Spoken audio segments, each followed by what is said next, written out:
Okay, welcome back. Now we're going to talk about paid traffic. There's basically four forms of paid traffic. There's actually more, but there's subheadings underneath these individual headings. The number one thing, now I'm going back to 2002, we used to run banner ads. We'd find a relevant website and offer them so much money per month to run our banner on their website.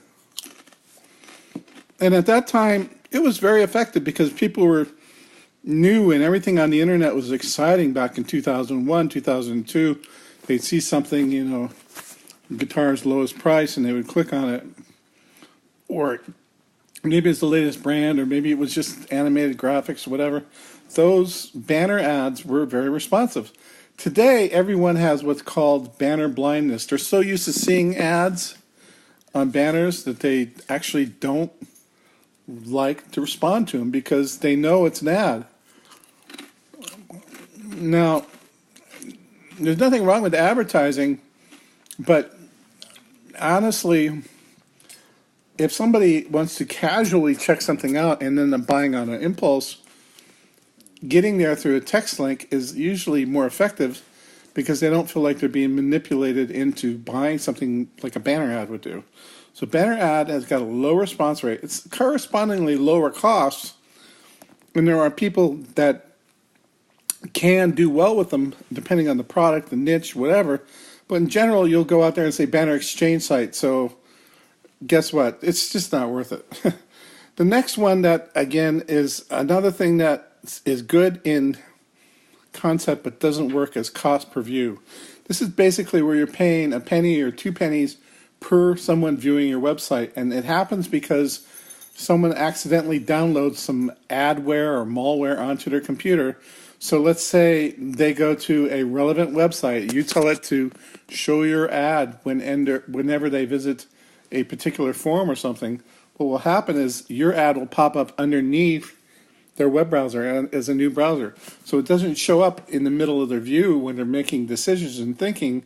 It pops up underneath. So it's kind of a pop-up or a pop under in this case. So it doesn't destroy their initial view, but it comes up underneath the ad, and it's always relevant to that site that they're visiting. So let's say you're promoting a website traffic product, and somebody visits the Warrior Forum, and they happen to have some adware on or malware that's tied to your CPV vendor. Your ad might pop up underneath it, and you might click on it and buy something or become a list member. The reality is, this type of advertising relies on adware and malware, both of which are generally protected now through various virus softwares and different things, and they're blocked 90% of the time. It's very, very, very low response rate, very low. Hardly any conversions are going to come from CPV. Now, there is a way that I know, and I'm not going to teach you because it's kind of dirty, that you could use CPV to make a ton of money. Just dirty money, but it is truly violating a lot of affiliate terms. And I do it occasionally just for quick cash injection, and I'm not going to teach the method. Now, what I consider the second most responsive traffic is pay-per-click traffic. This is your traditional buying ads from Google, Bing, or Facebook. These are text ads, so they're not banners, although in the case of Google, there could be images, and images actually do convert well if they're the right style of image that kind of fits in with the theme. And they can be extremely high response rate. Okay, so Google is very responsive. Their ads are text ads, or you can place banner ads through their system. But your cost per click, or your price per click, is very high because Google drives 70%, I think. That number changes from month to month, of the website traffic that's out there. So they're dominant. And so people bid and drive the price up in order to get their ad to show up on a page. So when somebody searches for the keyword make money online, the first ad that shows up is paying the most money and gets the highest conversions.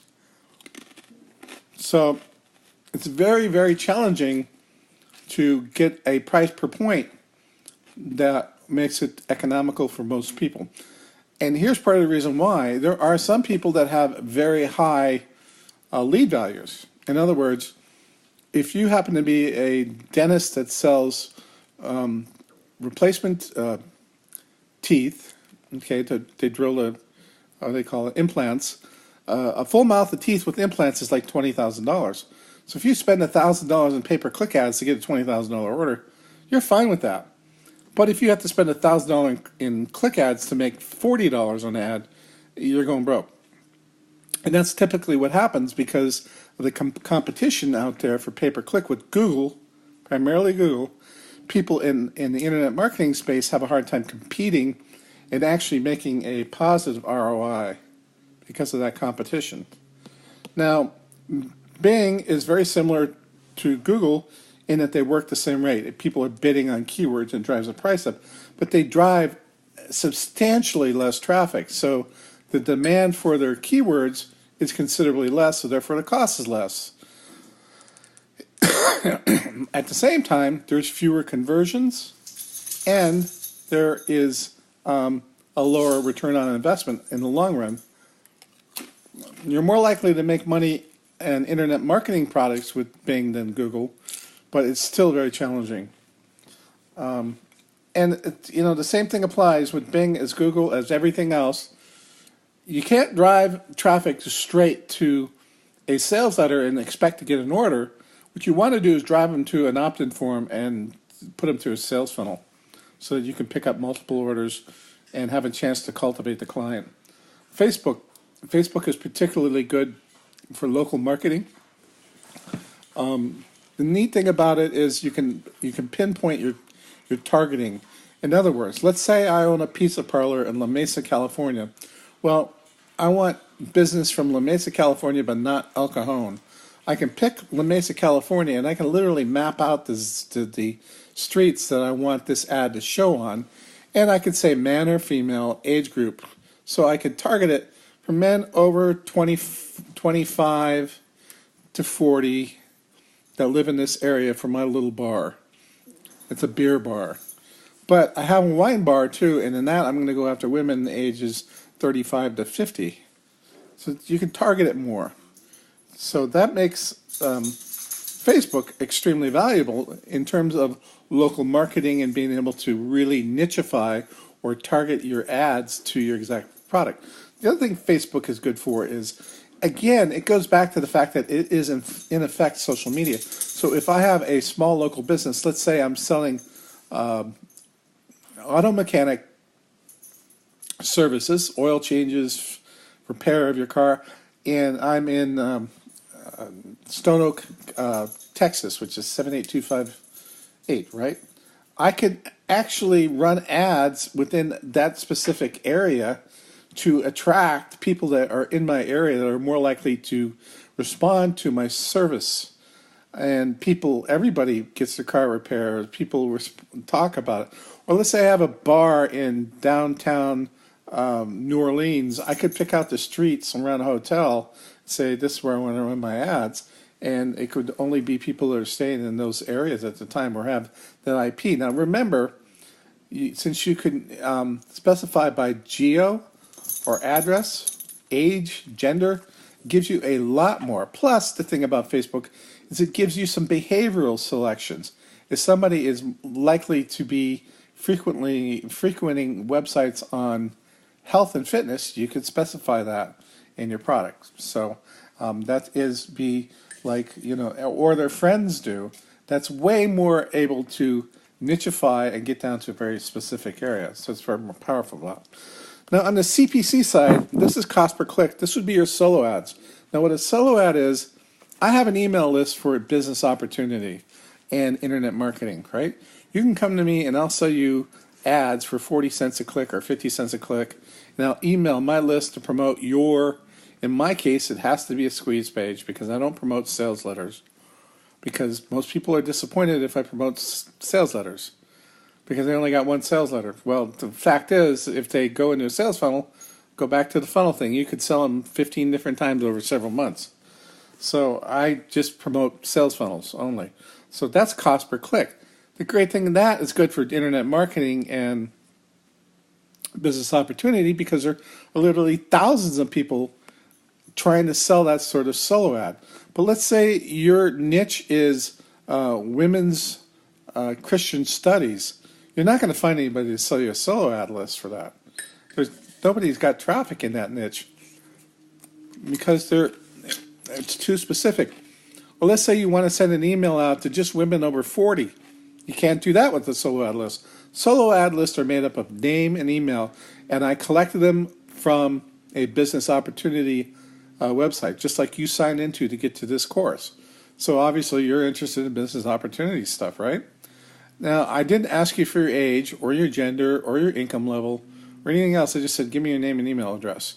That's so I can keep a low cost per lead and promote my business opportunity products to you. Okay? Does that make sense? So if what you want to do is somebody else is telling you the way to make money is to pick an obscure niche like woodworking for Eskimos, you're not going to be able to buy solo ads for woodworking for Eskimos. Sorry, you're going to have to do that through pay-per-click advertising. Now, there's the different forms of paid traffic. They all work. They all have their place. The least effective is at the top. The most effective is at the bottom. There's one other thing I want to talk to you about real quick. And that's called affiliate traffic. Okay, when I do a product launch with my software or an information product, I offer a commission out to affiliates, and they promote it, and I generate leads, and those leads go through a sales funnel, and I sell them over and over and over. Some people are stupid, and instead of selling products to their leads, they'll sell a solo ad, usually for about 80 cents a click. Okay, I'm making $3 to $4 per click on my buyers. So why would I sell a solo ad? But if you can find people with affiliate traffic, these people are more motivated to buy than solo ad traffic. So it's worth more money for sure. It's just hard to find people like that because they can make, I mean, here's the fact. If I can make 60 cents a click selling as an affiliate, why would I sell to you a solo at 40 cents a click? I mean, seriously, why would I? And most people don't.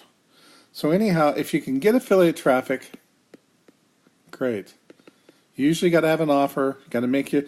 The offer's got to convert. Affiliates promote. You'll build a list, and you can put them through a sales funnel where you make the money. And then, if you want to, after that list is worn out, then you can sell solo ads. That's what I do. Anyhow, that's all there is to know about paid traffic.